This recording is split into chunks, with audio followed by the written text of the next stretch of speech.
우리 하나님의 말씀을 보겠습니다. 하나님 말씀은 데살로니가 후서 2장 13절 말씀부터입니다.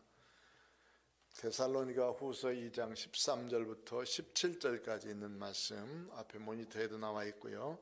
신약성경 335쪽에 있습니다. 335페이지 데살로니가 후서 2장 13절 봉독해 드리겠습니다. 주께서 사랑하시는 형제들아, 우리가 항상 너희에 관하여 마땅히 하나님께 감사할 것은 하나님이 처음부터 너희를 택하사 성령의 거룩하게 하심과 진리를 믿음으로 구원을 받게 하심이니, 이를 위하여 우리의 복음으로 너희를 부르사 우리 주 예수 그리스도의 영광을 얻게 하려 하심이니라. 그러므로 형제들아, 굳건하게 서서 말로나 우리의 편지로 가르침을 받은 전통을 지키라. 우리 주 예수 그리스도와 우리를 사랑하시고 영원한 위로와 좋은 소망을 은혜로 주신 하나님 우리 아버지께서 너희 마음을 위로하시고 모든 선한 일과 말에 굳건하게 하시기를 원하노라. 아멘. 오늘도 하나님의 은혜와 사랑 가운데서 믿음으로 승리하는 복된 날 되시길 축원합니다. 2022년도에 주신 말씀처럼 더욱 힘써 말씀대로 사는 우리 모두가 되시길 축원합니다. 서로 인사하십시다. 더욱 힘써 말씀대로 삽시다. 집에 계신 분들도 더욱 힘써 말씀대로 사는 귀한 축복이 있게 되길 바랍니다.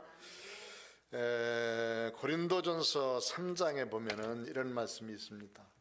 바울 사도는 복음의 터를 다른 사람들에게 말한 것이 아니라 복음의 터를 예수 그리스도의 터 위에 세우는 집을 세우는 사람들과 같다. 신앙생활하는 것은 바로 그와 같은 삶이다, 이렇게 말씀했어요.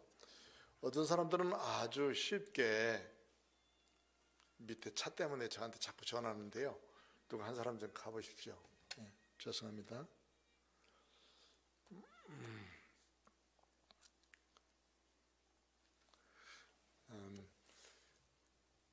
그 고린도 사람들에게 주신 말씀 중에 이런 것이 있어요. 특별히 지혜로운 사람은 어떤 것이냐, 지혜로운 건축자와 같아야 된다. 신앙생활을 하는 데 있어서 지혜로운 건축자와 같은 삶을 살아야 된다라고 말씀해 주면서 어떻게 말씀하셨냐면, 지혜로운 건축자는 집을 짓는데 금이나 은이나 보석 같은 것으로 아주 귀중하게 집을 짓는다, 그렇게 말씀하고 있고, 그렇지 아니한 사람들은 나무나 짚이나 풀로 집을 짓게 된다. 이거는 풍성하게 많은 것을 보여지고 그 다음에 쉽게 지을 수 있지만은 나중에 그 집을 짓고 난 다음에 불로 시험할 때가 온다.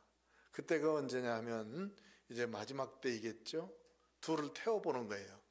금이나 은이나 보석으로 지은 집은 아무리 불이 타도 그 공력이 나타날 것이다, 나타나 있다는 거고, 나무나 짚이나 풀로 지은 집은 다 타버리니까 채만 남게 돼서 아무 공적이 없게 되어지기 때문에 구원받되 부끄러운 구원밖에는 받을 것이 없다, 이렇게 말씀하고 있습니다. 이것은 무엇을 말하느냐 하면, 우리들이 이 땅에 살아가면서 신앙생활을 할 때에 우리가 하나님 앞에서 믿음으로 살아가는 모든 신앙의 삶은 보상이 있다 하는 것을 말씀해 주고 있어요. 하늘에 보상이 있다, 하늘에 상급이 있다 하는 것을 말씀해 주고 있습니다. 그래서 주님께서도 말씀하셨죠. 선지자를 선지자로서 대접하는 자에게는 선지자의 상급을 받고, 의인은 의인으로서 대접하면 의인으로서 상급을 받는다.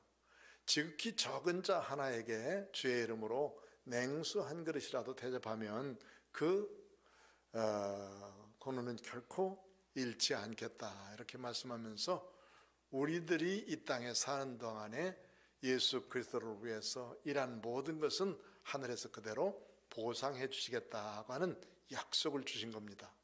그렇기 때문에 성도들이 이 땅에서 사는 삶 동안에 더 보람있게 주를 위해서 일할 수 있고, 더 보람있게 주를 향해서 헌신하며 충성할 수 있는 것이 바로 이런 주님의 보상하시는 역사, 때문인 줄로 믿습니다. 이런 보상은 언제 받게 되느냐? 주님이 이 땅에 오실 때, 아니면 내가 주님 앞에 갈 때, 이렇게 주님께서 우리들을 환영하시면서 많은 그런 상급으로 예비해 놓으실 것을 믿습니다.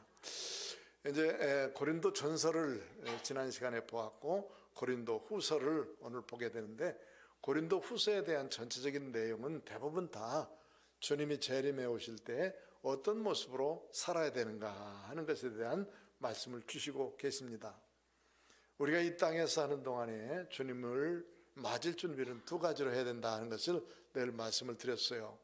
하나는 내가 주님을 만나러 가게 되고, 또 하나는 주님이 나를 만나러 오시게 되든지 둘 중에서 하나가 이루어질 텐데, 이 땅에서 내 생명이 다 하는 날 주님이 부르시면 내가 주님을 만나러 가야 돼요. 그러니까 이것은 내 생명이 다 하는 날 주님을 만나는 것이고, 또 내가 살아있는 기간 동안에 주님께서 오시면 이 땅에서 주님을 만난 것이란 말이죠. 주님을 만날 준비는 늘 해야 되는데, 가서 만나 뵙든지 아니면 오셔서 만나 뵙든지 주님을 만나게 될 때 어떤 모습으로 만나야 될까?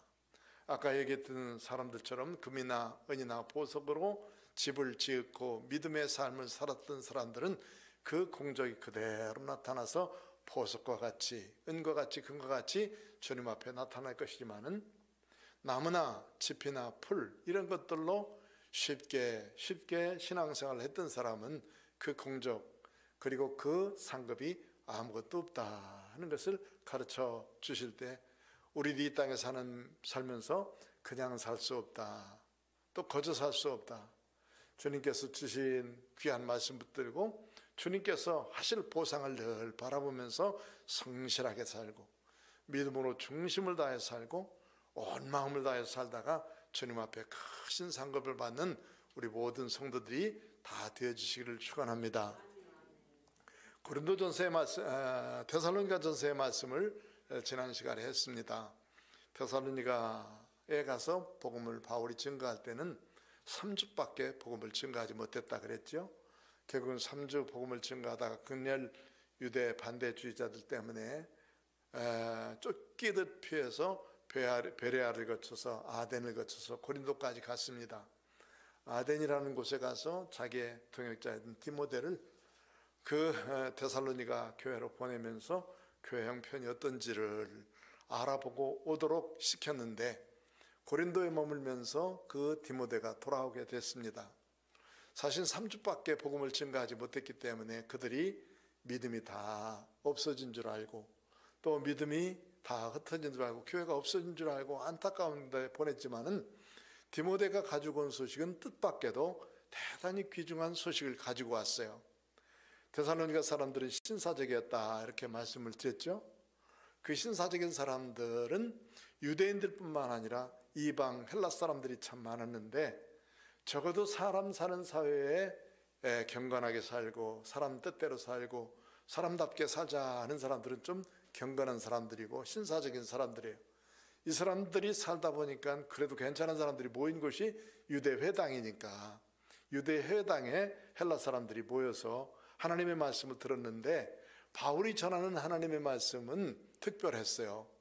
왜 그러냐면 3주 동안밖에 못 전했고 계속 쫓기는 삶을 살았기 때문에 그는 위급하게, 아주 급하게, 그리고 또 아주 간절하게 하나님의 말씀을 전했던 것입니다.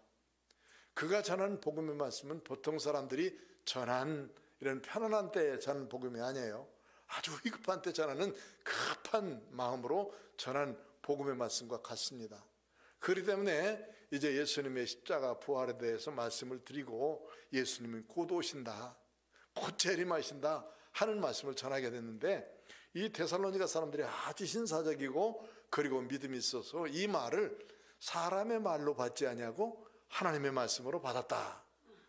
그래서 하나님의 말씀으로 받은 이 데살로니가 사람들이 주님이 곧 오신다는 말씀을 굳게 믿고 그렇게 준비하고 있는 것입니다. 그런데 문제가 생겼어요. 그 교회 성도들 가운데 뒤에 온 바울을 반대했던 많은 사람들이 바울에 대해서 좋게 이야기하지 않으니까 좋게 이야기하지 아니한 그 영향력을 받아서 바울이 전한 복음에 대해서 반대하는 사람도 있었고 잘못 아는 사람들도 있었어요. 그래서 바울이 전한 복음에 대한 말씀 중에 재림에 대한 문제가 그들에게 생기게 됐는데, 전서를 쓸 때쯤에는 어떤 문제가 생겼느냐 하면, 예수님이 곧 오신다는데 우리 사랑하는 사람들과 함께 주님을 맞아야 될 텐데, 이 사람들이 예수님 오시기 전에 먼저 죽고 말아요. 그 죽은 사람들이 어떻게 예수님 재림에 오실 때 어떻게 될까 하는 의구심, 이런 것에 대한 해답을 주었어요. 그런데 후서를 쓸 때쯤에는 문제가 더 심각하게 됐습니다. 예수님이 곧 오신다며 우리가 일할 필요가 뭐 있나, 공부할 필요가 뭐 있나, 회사 나가서 일할 필요도 없고 있던 거 가지고 빨리 먹고 즐기면서 배 터지게 잘 향락하면서 살다가 주님 오시면 그때 주님을 맞아야지, 이렇게 생각하는 사람들이 있었단 말이죠. 그러니까 먼저 쓴 글인 이 데살로니가 전서에서 그가 쓴 재림에 대한 문제를 해결해 주려고 썼던 그 말씀들로 데살로니가 교회의 문제가 다 해결된 것 같지는 않아요. 그렇기 때문에 급하게 이 데살로니가 후서를 써서 주님의 재림이 어떤 것인지, 주님의 재림은 분명하게 확실하다 하는 것과, 그리고 그 주님을 맞을 준비를 해야 될 텐데 어떻게 해야 될 것인가 하는 것에 대한 말씀을 주신 것이 이 데살로니가 후서입니다. 데살로니가 후서를 읽을 때에 우리들은 이렇게 생각해야 됩니다. 지금 우리나라 같은 경우, 우리나라는 복음이 증거되는 선교 초기부터 시작해서 이 재림신앙이 아주 분명했어요. 그리고 선교사들 신앙 속에는 청교도적인 신앙이 있었기 때문에 청결하게 살고 겸손하게 살고, 그리고 근면하게 일하면서 살고, 이런 것이 몸에 배어 있는 사람들입니다. 또 남을 돕고 이웃을 사랑하고 이런 일에 대해서 아주 철저했던 사람들이 청교도들 신앙이고, 이렇게 살고 있을 때 주님이 곧 오시는데 주님을 우리가 기쁨 가운데 맞겠다 하는 그런 신앙을 가진 사람들이 우리나라의 초기의 선교사들의 신앙이에요. 그러니 그들의 신앙을 받아서 우리나라 사람도 순수하니까 아주 순전한 사람들 많지 않습니까? 그 신앙을 받아서 그대로 우리나라 성도들은 아주 주님이 오실 것에 대한 생각들을 깊이 하면서 기다리고 있었습니다. 그런데 우리나라에는 대부분 이 재림신앙에 대해서 깊이 가지고 있었는데, 이 문제에 대해서 많은 문제를 앓고 있었던 것이 한국 교계예요. 그래서 조금 더 영적으로 깨어있다 하는 사람들, 내가 성경을 많이 읽었는데 주님께서 이렇게 말씀하셨다라고 하면서 환상도 보고 이상도 보고 여러 가지 영적 경험을 많이 한 사람들이 성경적인 정립을 가지고 하나님이 말씀하시라는 거 말씀하고, 그렇지 않은 건 말하지 않고 그러면 좋은데, 이것을 그냥 보여지는 대로 자기 생각대로 말하다 보니까 이상한 일들이 많이 생기게 됐어요. 성령의 영적인 일을 경험하게 되면 정리가 잘 된 사람은 이렇구나, 이것이 하나님이 주시는 역사구나 하면서 성경적으로 풀어가요. 그래서 성경적인 기반이 없는 사람들, 이런 사람들은 마치 무당이 이거 해라 저거 해라 하듯이 그렇게 성경적이지 아니한 사람들도 수없이 많이 있어요. 그런데 그 사람들이 다 영적으로 밝아있는 사람들이에요. 그러니까 그 사람들을 쫓아서 잘못된 가운데 휩쓸리다 보니까 우리나라는 이 재림에 대해서, 주님의 재림에 대해서 몇 번 쏘갔어요. 저 부천에 주님께서 오신다 해가지고 다들 흰 옷 입고 나오라고 해가지고 하얀 치마 저고리 다 입고 부천에 갔거든요. 부활주일 전에 갔는데 예수님이 오신다는 그날 예수님이 오시지 않았어요. 다 흰 옷 입고 갔다가 전부 다 그냥 쓸쓸하게 돌아오고 말았다.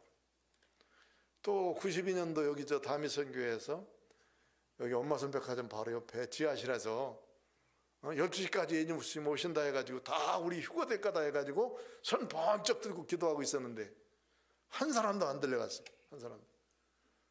두 번 쏟고 나니까 이건 다 거짓말이라고 생각합니다. 이렇게 주장하는 사람 다 이단과 같은 사람, 잘못된 사람 이렇게 하니까 우리 성도들에게 있어 예수님이 다시 오시고 예수님을 만날 준비를 하고 있는 재림 신앙에 대한 것은 상당히 중요한 신앙인데 이거에 대해서 반감을 가지게 되고 잘못된 생각을 가지게 됐습니다. 그렇기 때문에 우리는 이 재림을 말하면 참 좀 덜 생각한 사람, 또 이단적인 요소가 있지 않나 이렇게 생각하고 있는데 절대 그렇지 않습니다. 성경은, 하나님의 말씀은 성령님의 감동으로 된 것으로 1.1획도 잘못된 것이 없고 틀림없이 이루어질 것이고, 하나님은 한번 약속하신 것은 반드시 이루시는 분이시기 때문에 성경은 그대로 이루어지는 줄로 믿습니다. 그대로 이루어져요. 그래서 성경에 있는 것은 그대로 우리가 믿고 그대로 따르는 것이 가장 소중한 일이고 귀중한 일입니다. 재림에 대해서 말씀하실 때는 우리는 분명하고 확실하게 이것을 가지고 있어야 돼요. 첫 번째는 내가 주님을 만나러 갈 때, 거기 가서 주님을 만날 때 어떤 모습으로 나타날까 하는 주님을 만날 준비를 하는 거. 또 하나는 주님께서 이 땅에 오실 때에, 전체적으로 오실 때 나는 주님을 어떤 모습으로 만나야 될까 하는 준비를 하는 것. 이것이 바로 우리의 신앙생활이 되어야 될 줄로 믿습니다. 이런 자세로 살면 언제 오시든지 관계없고 또 언제 주님 앞에 가든지 관계없잖아요. 그러니까 이 신앙을 가져야 되는데, 잘못된 신앙을 가질 때 이것에 대한 교훈, 이것을 바르게 가르쳐준 말씀들, 이것이 데살로니가 후서입니다. 아까 말씀드렸듯이 데살로니가 전서의 편지를 통해서 그들이 다 치유되지 않고 문제가 해결되지 않았기 때문에 이 서신을 쓴 건데, 데살로니가 전서를 쓸 때에는 먼저 그들의 신앙을 칭찬을 하죠. 믿음에 있어서도 그들은 역사하는 믿음, 그냥 말만 있는 믿음이 아니라 일하는 믿음이란 말이, 움직이는 믿음이에요. 그리고 사랑은 수고가 있었습니다. 그리고 수고를 하면서 끝까지 사랑하는 그 사랑이 데살로니가 사람들에게 있었어요.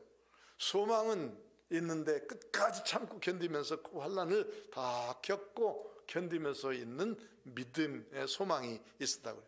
그러니까 이거에 대한 칭찬을 해주면서 그들에게 있는 이 믿음, 소망, 사랑을 인해서 감사의 기도를 하는 것이 데살로니가 전서의 모습이고, 바울 사도를 그들이 쫓아내고 난 다음에 다음 사람들이 와서 이 교회를 무너뜨릴 것 같은 그런 위기 가운데 교회가 근심스러워서 디모데를 보냈지만, 디모데가 가서 좋은 소식을 듣고 와서 그 소식에 대한 편지의 그 답으로 쓴 이 데살로니가 전서, 사실은 그 가운데 보면 디모데가 와서 전해준 말씀 속에는 정말로 귀중한 말씀이 많이 있었어요.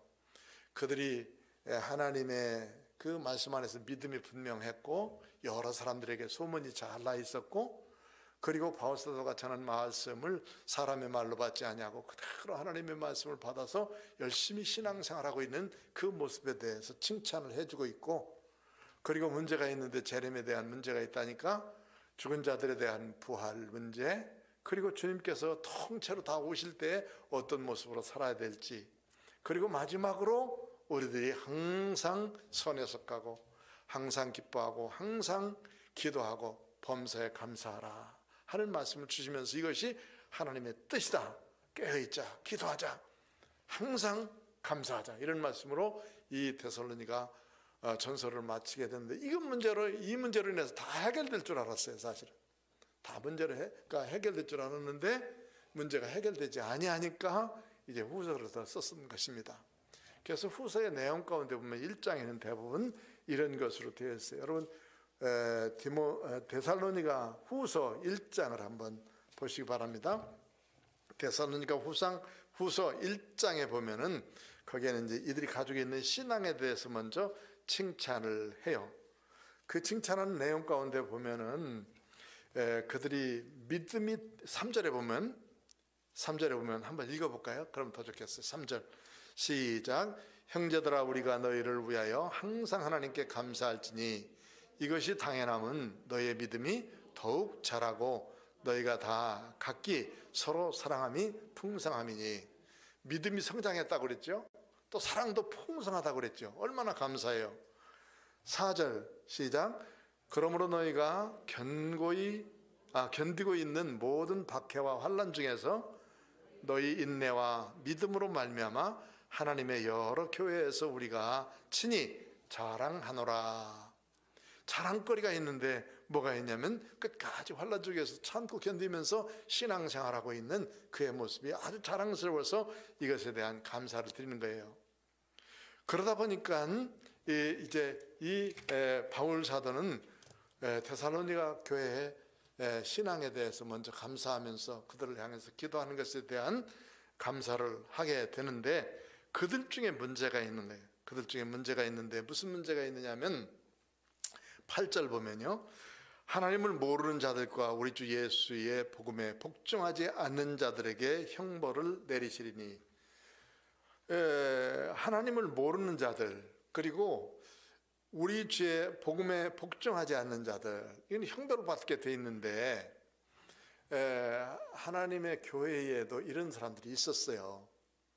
그러니까 하나님의 뜻에 대해서 잘 모르고 있고 이것을 가르쳐줘도 그걸 착 반대하고 있는 부류들이 있었단 말이에요. 결국은 형벌받을 사람밖에 안 돼요.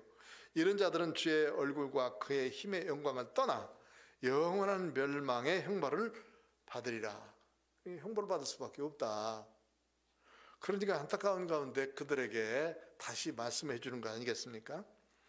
그날에 주님께서 강림하실 때 그의 성도들에게서 영광을 받으시고 모든 믿는 자에게서 놀랍게 여기심을 얻으리니, 주님이 강림해 오실 때는 믿는 믿음의 사람들에게는 영광을 받으시고 여기 믿지 않는 사람들에게는 형벌을 받을 날이지만은, 그러나 믿는 사람들에게는 주님이 강림하실 날이 바로 영광 받으실 날이고 또 하나님이 주신 상급을 받을 날이에요.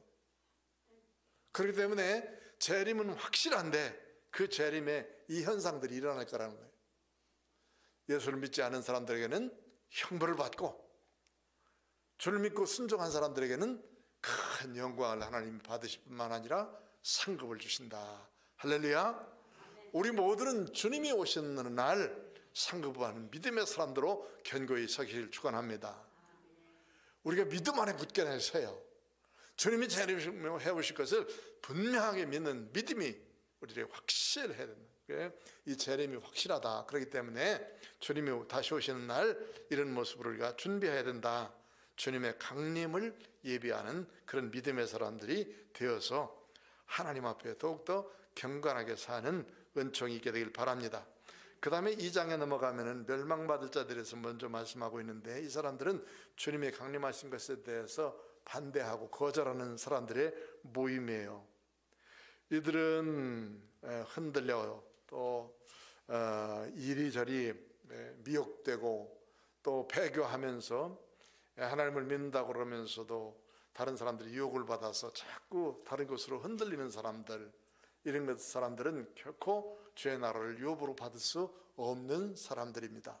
그러니까 이 데살로니가 사람들이 두 종류 중에 한 사람인데, 한 사람은 견고히 끝까지 인내하면서 환난과 박해 고난이 있다 할지라도 이것은 뭐 당연히 주를 만나기 위해서 겪어야 될 것이지 그러면서 주님 앞에 담대히 나가면서 신앙생활하는 사람, 그렇지 않고 이런 어려움 때문에 가장 기회적으로 세상으로 또 흘러가는 사람, 두 종류의 사람들이 있는데, 이런 세상적으로 흘러가는 사람들을 경고하고 있는 거예요. 우상숭배자 또는 다른 것을 쫓아가는 사람들, 이런 것은 하나님 나라를 결코 유업으로 받을 수 없는 것을 우리가 기억하면서 이제는 믿음으로 견고히 살아가라고 하는 말씀을 주십니다. 오늘 읽은 13절, 2장 13절 말씀부터 보면 여기는 오늘 본문에 있는 말씀이 13절, 2장 13절. 주께서 사랑하시는 형제들아, 우리가 항상 너희에게 관하여 마땅히 하나님께 감사할 것은 하나님이 처음부터 너희를 택하사 성령의 거룩하게 하심과 진리의 믿음으로 구원을 받게 하십니다. 하나님께 정말 감사한 것은 너희 구원받게 함에 대해서 감사한다 하는 말씀이잖아요. 그 다음에 이를 위해서 우리의 복음으로서 너희를 부르사 우리 주 예수 그리스도의 영광을 얻게 하려 하심이니, 구원받게 하신 것은 또 하나는 하나님의 영광 받으시려고 우리를 구원해 주셨다는 거고, 그렇기 때문에 뭐 어떻게 해야 되냐, 형제들아 굳건하게 서서 말로나 우리의 편지로 가르침을 받은 전통을 지키라. 그러니까 주님이 가르쳐 주신 말씀을 그대로 지켜가는 것이 중요하다 하는 말씀. 십자가와 부활에 대한 말씀을 분명하게 전했을 것이고 다시 오실 예수님에 대해서 가르쳤을 텐데 요거는 흔들리지 않고 굳건하게 서서 요것을 지켜가라 하는 것이죠. 이제 차츰차츰 가면 갈수록 현대는 개인주의화 되어지고 또 과학 또 여러 가지 문명이 발달함에 따라서 하나님이 하시는 일들 이것을 보기에 참 어려운 때가 닥쳐지게 되어져요. 이런 시대일수록 더 깨어있는 영적인 믿음의 사람들은 하나님 앞에 진실해야 되겠다. 하나님이 하시는 일이 뭘까? 하나님께서 우리에게 주신 그런 여러 사건과 사고 속에서 주신 메시지가 뭘까? 이것을 자꾸 발견하려고 하면서 깨어서 기도하는 사람이에요.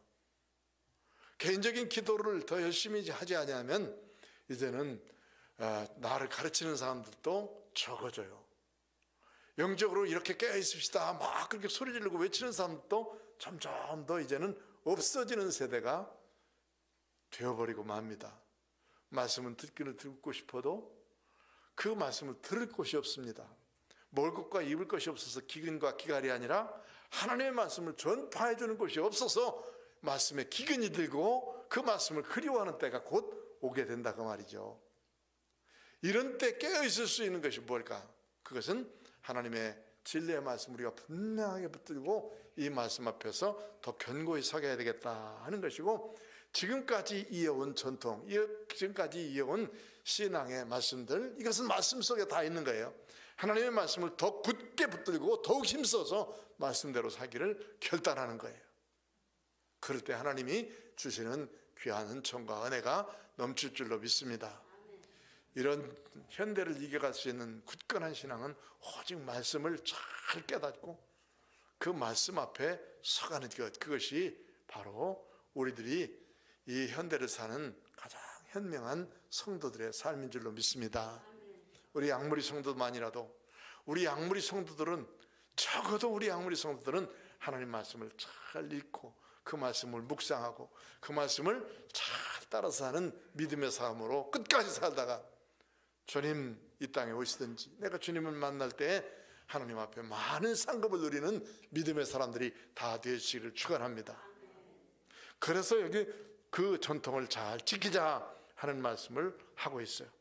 16절 17절에 보면 우리 주 예수 그리스도와 우리를 사랑하시고 영원한 위로와 좋은 소망을 은혜로 주신 하나님 우리 아버지께서 너의 마음을 위로하시고 모든 선한 일과 말에 굳건하게 하시기를 원하노라. 흔들리지 않고 굳건한 신앙을 가지고 살기를 원한다 하는 말씀인데, 왜냐하면 자꾸 마음을 흔들어 놓는 사람들이 많기 때문이에요.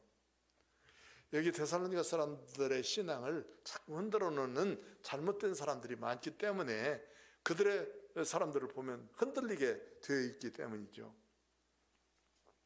처음에는 아닌 것 같이 듣지만은요, 자꾸 듣다 보면 그게 이상하게 그것이 믿어진다니까요. 믿어져요.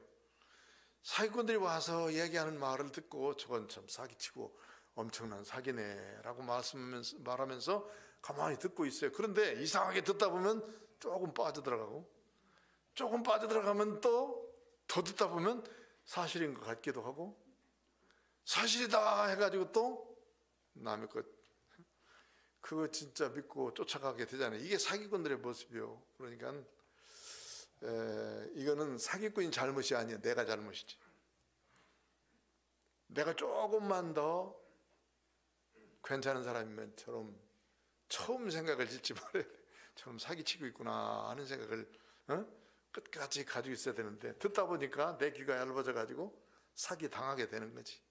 사기 당하게 돼. 이런 일이 뭐 한두 가지가 아니에요. 복음에 있어서도 마찬가지예요. 복음에 있어서도 이상하게 조금 이상한 듯 하면서 들려지거든요. 신천지 가서 교육받는 사람들이 바로 그런 거예요. 처음에는 이게 뭔 소린지 이 누구를 말하는 건지 잘 몰라요. 얘기도 않고. 그러다가 참 뭐 한 3, 4개월쯤 해서 어느 정도 얘기가 되면 그때부터 시작해서 조금씩 우리 선생님이시다, 또 우리 지도자시다, 뭐 우리 뭐다 그러면서 나중에는 우리 구주고 우리 하나님이시고 그 다음에 그 하나님이 이만이다 이렇게까지 가르쳐서 그걸 그대로 믿고 쫓아간다니까요. 전혀 아닌데도 불구하고 이렇게 믿게 된다. 그러니까 우리 하나님의 말씀 앞에 굳게 서라. 하나님 앞에 선한 일과 말에 굳건하게 하시기를 원하노라 했으니까 하나님의 말씀 앞에 굳건하게 서면 우리는 흔들리지 않는 신앙을 가질 줄로 믿습니다. 재림의 시기 또 언제 오실지 우리는 알 수 없어요. 그러나 그때와 그 시기는 주님 앞에 있지만은 징조는 알 수 있어요. 예루살렘이 무너질 때 징조를 다 보여주셨거든요. 이쪽 저쪽에서 다 미혹하는 때, 여기에 뭐가 있다 저기에 있던 미혹하는 때가 오고 난리에 소문을 나면서 전쟁이 있고 동족이 서로 미워하고 형제와 형제끼리 막 다툼이 일어나고 이런 때가 와요. 사랑이 식어져서 사랑이 전혀 없는 때가 옵니다. 이런 때가 마지막 때가 된다. 그런 경고의 말씀들은 얼마든지 성경에는 많이 있거든요. 그런데 그거는 전혀 관계없이 살면 안 되고 우리는 깨어서 하나님의 말씀 앞에 마지막 때가 오리라고 하는 것을 기다려오면서 살아야 되는데, 3장에 넘어가면 몇 가지 준비할 것에 대해서 말씀했어요. 첫째는 기도하자 하는 거예요. 기도. 주님 언제 오실지 나는 주님을 기다리겠습니다. 또 나는 주님을 맞을 준비를 하겠습니다 하면서 기도하자. 요즘에 기도하시는 분들은 이렇게 기도해요. 뭐 잠자다가 잠자도 주님 앞에 갔으면 좋겠다, 편안하게 갔으면 좋겠다 하는 말은 다 하고 있죠. 누구든지 다 이게 소망이죠. 잘 살다가 주님이 부르시면 뭐 99세까지 팔팔하게 살다가 한 이틀만 앓다가 그리고 하나님 앞에 갔으면 좋겠다, 뭐 그런 얘기도 있더만요. 이게 소망이죠. 그런데 꼭 그렇게만은 되지 않는 것이 사람들의 모습이잖아요. 그런데 준비는 할 줄 알아요. 준비를 하고 있어요. 그러면 준비하는 것이 뭘까? 그건 기도하는 것입니다. 하나님을 주님이 이 땅에 오신다 했는데 주님 맞을 준비를 잘 할 수 있도록, 또 내가 주님을 만나러 갈 때에 준비를 잘 할 수 있도록 이렇게 기도하는 것입니다. 하나님 주님 만날 준비를 잘 할 수 있도록 해 주십시오 하고 기도한 그 기도하기를 우리가 쉬지 않고 늘 할 때에 하나님께서 우리를 통해서 영광 받을 줄로 믿습니다. 두 번째는 게으르지 말라 그랬어요. 3장 6절에 보면 게으르지 말라, 그냥 부지런히 일하라는 말이거든요. 이때 사람들이 주님이 곧 오신다 그러니까 일할 필요가 뭐 있냐, 이제 있는 거 가지고 빨리 털어먹고 남겨놓고 갈 것도 없고 이제는 주님 오시면 다 끝나는데 그만 먹고 마시고 즐기자 그러면서 서로들 모여다면서 이 집 와서 하루 먹고 저 집 가서 하루 먹고 그러면서 일을 않고 일만 만드는 사람들이 많이 있었다는 거예요. 초대교회도 이러고 있었으니까 뭐 우리 지금도 마찬가지 아니겠습니까? 제가 초등학교 바로 들어가기 직전 기억해요. 그때 뭐 천지개벽이 일어난다 해서 왜 이러는지 몰라도 하여튼 1960년대 초반인데 천지개벽이 일어난다 해가지고 막 한참 야단일 때 있어. 무슨 혜성이 나타나가지고 지구의 궤도 안에 들어와서 뭐 부딪힌다 하는 거였던데, 그래가지고는 그때 문제가 생겨가지고 우리도 뭐 교회 모여서 막 뭐 초등부 유치부 그때쯤 다녔을 때 같은데 그때 모여가지고 막 울고 기도하고 막 펄펄 뛰고 그런 사람도 있었던 것 같아, 내 생각에. 우리 누님도 그랬거든요.